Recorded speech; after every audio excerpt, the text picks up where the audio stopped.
मान लीजिए कि सरकार ने कल यहाँ फैसला किया कि यहाँ पर एक फ्लाईओवर बनाना है, तो इसका क्या मतलब कि अगले दिन बुलडोजर और क्रेन आ जाएगी?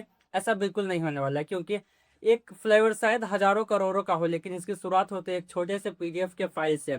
एक टेंडर का नोटिस और करोड़ों रुपए की रेस। होता क्या है इसमें कि जितने भी फ्लाईओवर्स होते हैं वो सब इतनी आसानी से नहीं बनता जितनी आसानी से हमें दिखाई देता है।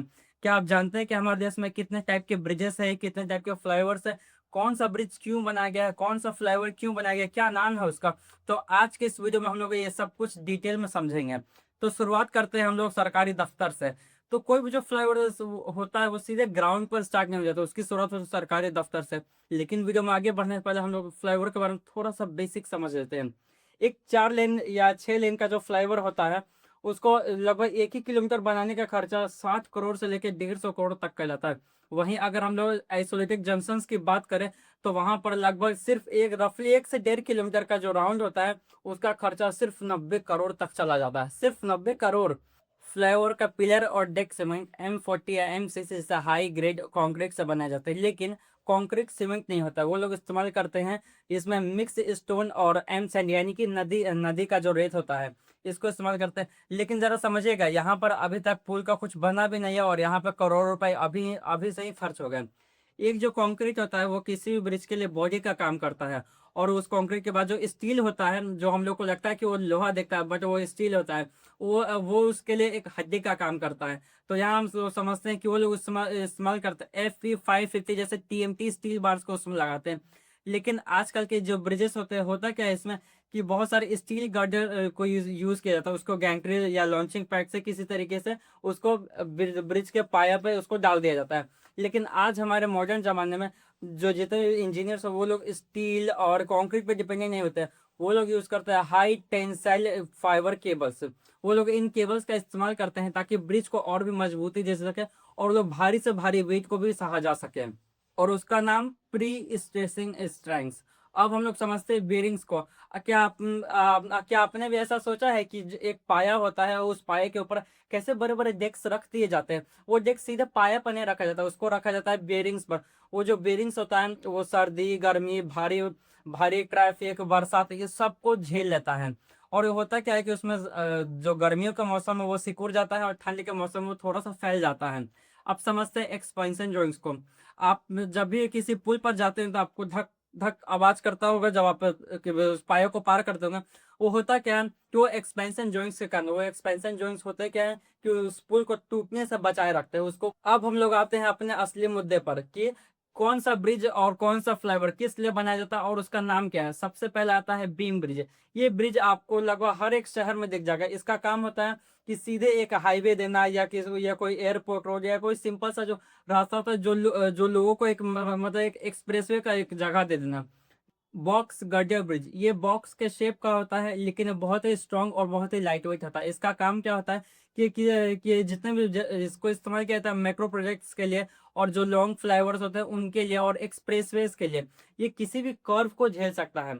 आता है हमारा अगला ट्रस ब्रिज। ट्रस ब्रिज का मतलब हुआ कि आपने देखा होगा कि अगर आप रेलवे पर सफर करते हो तो आपको ने देखा होगा कि बहुत सारे ऐसे ब्रिजेस जो लोहा का बना होता है, ट्राइंगल के शेप का होता है, उसको बनाया जाता है रेलवे और इंडस्ट्रियल क्रॉसिंग के लिए। मतलब इसका काम होता है भारी से भारी वेट को किसी भी नदी के ऊपर से उसको पार करा देना। अगर आपने ऐसे ब्रिजों को देखा होगा तो आपने एक चीज तो जरूर नोटिस किया होगा कि उनके पास लगभग एक पटरी के पास एक और पटरी होती है। वो पटरी इसलिए नहीं होती कि उस पर ट्रेन चला दिया जाए, उसको बनाया जाता है ताकि पटरी को उस ब्रिज से और भी ज्यादा अच्छे से लॉक करके रखा जा सके।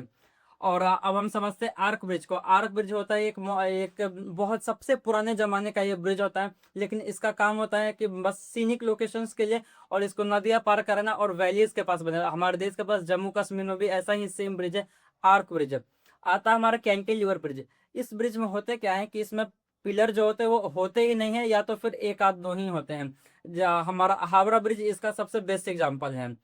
Cable stay bridge. Cable stay bridge में होता क्या है कि जितने भी ब्रिजेस होते हैं वो कुछ ढेर सारे मोटे मोटे केबल्स पर डिपेंड होते हैं, लेकिन इसमें एक डिफरेंस होता है केबल स्टे ब्रिज में और सस्पेंशन ब्रिज में।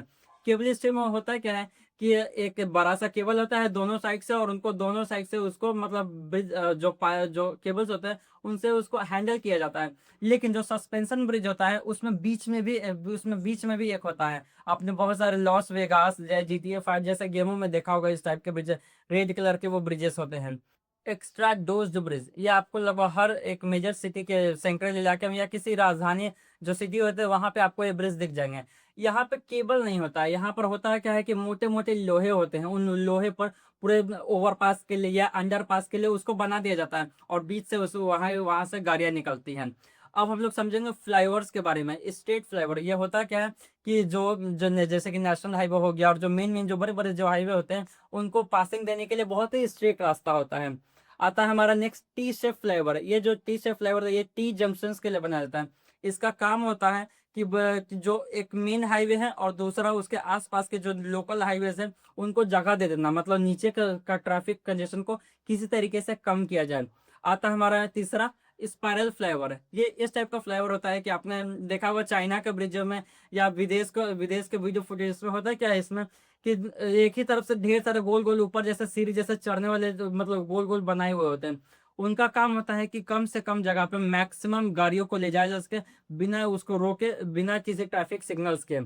वाई शेप्ड फ्लाईओवर, ये वैसे फ्लाईओवर्स होते हैं जो एयरपोर्ट के रूट्स में इस्तेमाल किया जाता है या मेट्रो के वायरक में इस्तेमाल किया जाता है। इनका काम होता है कि किसी भी तरीके से मतलब दो तीन मेट्रो के या किसी भी एयरपोर्ट के जो ब्रिजेस आते हैं वहां पे उनको गाड़ियों को जगह देना, एक एक को रखना है गाड़ी का जो पार्किंग होता है और दूसरे को दूसरे तरफ से एक रास्ता देना। एल शेप्ड फ्लाईओवर में होता क्या है, आप वैसा मत सोचिएगा जो हमारे यहाँ दिखा जाता है एल शेप का एक होता है, नहीं वैसा नहीं होता है। यहाँ पर होता क्या है कि जितने जो फ्लाईओवर्स होते हैं उनको एक यू टर्न देने के लिए बनाया जाता है। समझते हैं हम लोग इंटरचेंज को। इंटरचेंज का मतलब होता है कि कोई ऐसा रोड या हाईवे जहाँ पर ज्यादा से ज्यादा गाड़ियों को जगह दिए जा सके, तो हम समझते हैं सबसे पहले डायमंड इंटरचेंज। ये इस इंटरचेंज में होता है ऐसा है कि जितने भी जो जो गाड़ियां होते हैं उनको ट्रैफिक सिग्नल्स की जरूरत नहीं पड़ता है। मतलब कि एक बड़ा एक्सप्रेसवे आ रहा है सामने से, तो उस एक्सप्रेसवे में एक एंट्री और एक एग्जिट के लिए उसको रास्ता दिया जाता है। सब क्लोवर लीफ इंटरचेंज ये भी आपको जल्दी देखने को नहीं मिलेगा, क्योंकि ये होते हैं बहुत ही बड़े बड़े मेजर सिटीज में या बहुत बड़े लोकेशंस में। इन ये जो ब्रिजेस होते हैं इनमें चार लूप्स बने होते हैं सर्कुलर टाइप के। इनका काम होता है कि जो ढेर सारे जो गाड़ियां आ रही है उनको किसी भी तरीके से ज्यादा से ज्यादा गाड़ियों को मूवमेंट दिया जा सके, क्योंकि यहाँ पे ट्रैफिक सिग्नल नहीं लगाया जा सकता और ना ही यहाँ पर गाड़ियों को रोका जा सकता है। अदरवाइज यहाँ पे लंबी चौड़ी ट्रैफिक लग जाएगी।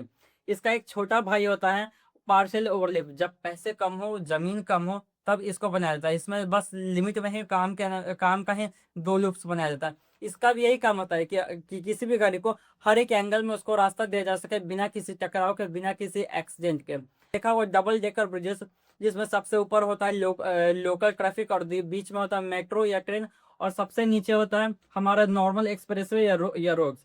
इन सब का काम क्या होता है, इन सबको बनाए हैं इसलिए जाता है ताकि गाड़ियों को अधिक से अधिक सुविधा दिया जा सके। क्योंकि आज के इस मॉडर्न जमाने में जो ट्रैफिक लाइट्स होते हैं वो अच्छे लगते हैं सिर्फ वैसे जगह पे जैसे शहर के बहुत ज़्यादा भीड़ भाड़ इलाकों पे।